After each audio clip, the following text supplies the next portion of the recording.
नमस्कार दोस्तों, मैं हूं पृथ्वी सिंह और आपका स्वागत है मेरे YouTube channel defence and strategic studies में।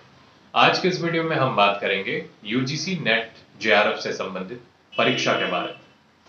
तो इस वीडियो को आप पूरा देखिए, अंतिम तक देखिए, क्योंकि इस वीडियो में पूरी डिटेल बताई जाएगी। इस वीडियो में मैं आपको बताऊंगा यूजीसी नेट जेआरएफ क्या होता है, इसका फुल फॉर्म क्या होता है, एलिजिबिलिटी क्राइटेरिया के बारे में, एज लिमिट के बारे में, exam fees, exam pattern, qualifying marks और सिलेबस के बारे में, और एग्जाम कब कब होता है यह भी मैं बताऊंगा। तो चलिए जानते हैं।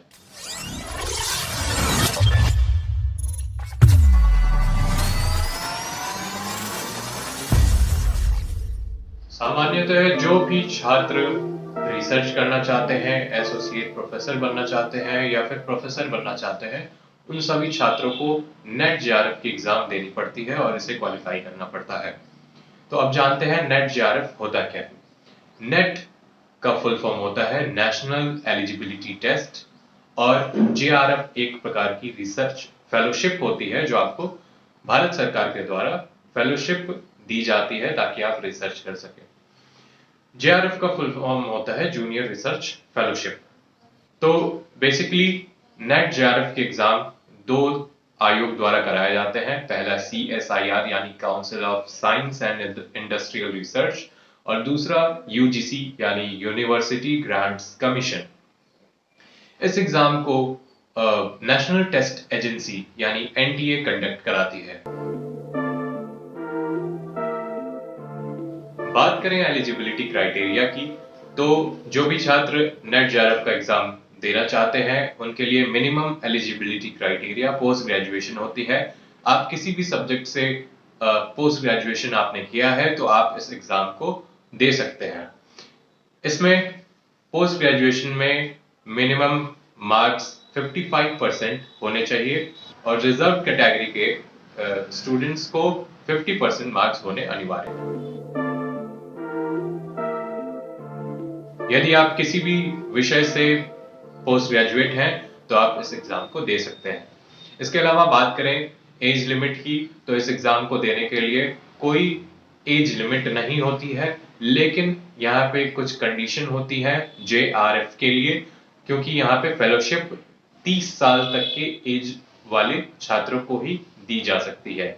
ये 30 साल जनरल कैटेगरी के लिए है, ओबीसी के लिए 33 साल और SC/ST के लिए 35 साल एज रिलैक्सेशन दिया जाता है।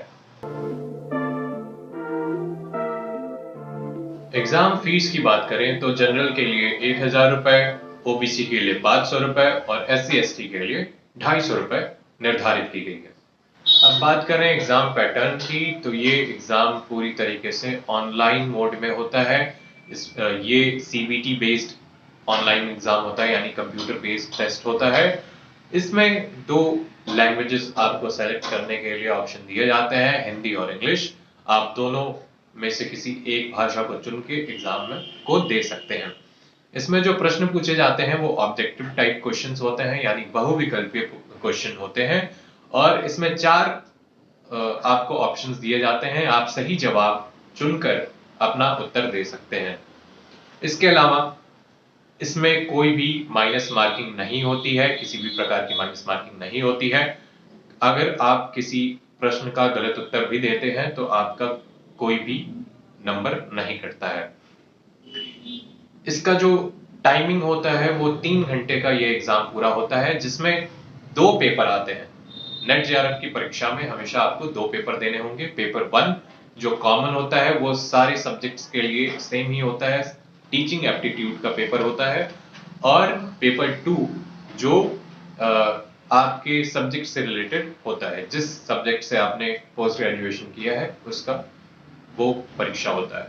पेपर 1 में 50 क्वेश्चंस होते हैं, हर एक प्रश्न 2 मार्क्स का होता है।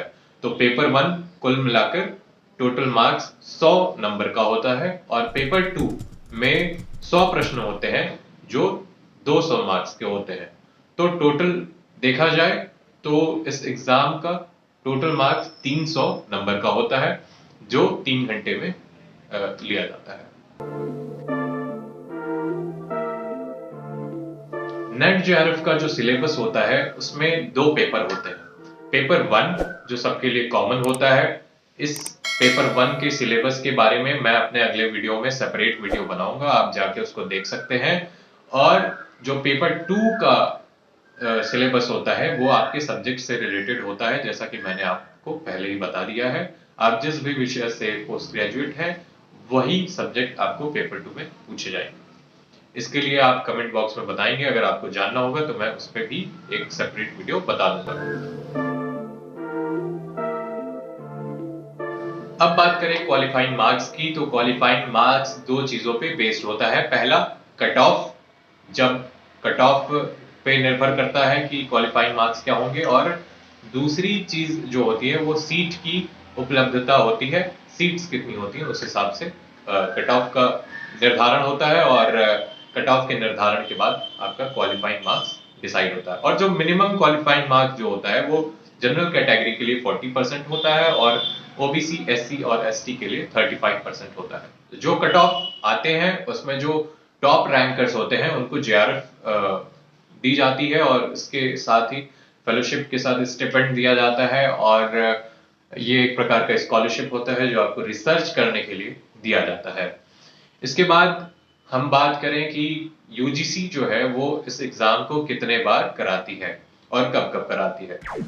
नेट जेआरएफ की परीक्षाएं साल में 2 बार आयोजित की जाती हैं, पहला जून में और दूसरा दिसंबर महीने में। ये साइकिल हर वर्ष इसी प्रकार चलता है, जून और दिसंबर में। लेकिन 2020 दिसंबर की जो परीक्षा होने वाली थी उसको पोस्टपोन कर दिया गया था कोविड-19 और लॉकडाउन के कारण से। ये मई 2021 में होनी थी परीक्षाएं, लेकिन फिर से जो है सेकेंड वेरिएंट की वजह से लॉकडाउन के कारण इसको फिर से पोस्टपोन कर दिया गया है, और यूजीसी की गाइडलाइंस के अनुसार जो है, आने वाली गाइडलाइंस के अनुसार इस परीक्षा को आयोजित किया जाएगा। तो दोस्तों ये थी यूजीसी नेट जेआरएफ की पूरी जानकारी। तो यदि आपको इस परीक्षा से संबंधित कोई भी अन्य समस्या होता है या कोई भी सलाह लेनी है तो आप मुझसे कंसल्ट कर सकते हैं। आप मुझसे इंस्टाग्राम और फेसबुक पेज के थ्रू संपर्क कर सकते हैं। मैं आपकी समस्याओं की उचित समाधान करने का पूरा कोशिश करूंगा। इसी के साथ नमस्कार, जय हिंद, जय भारत।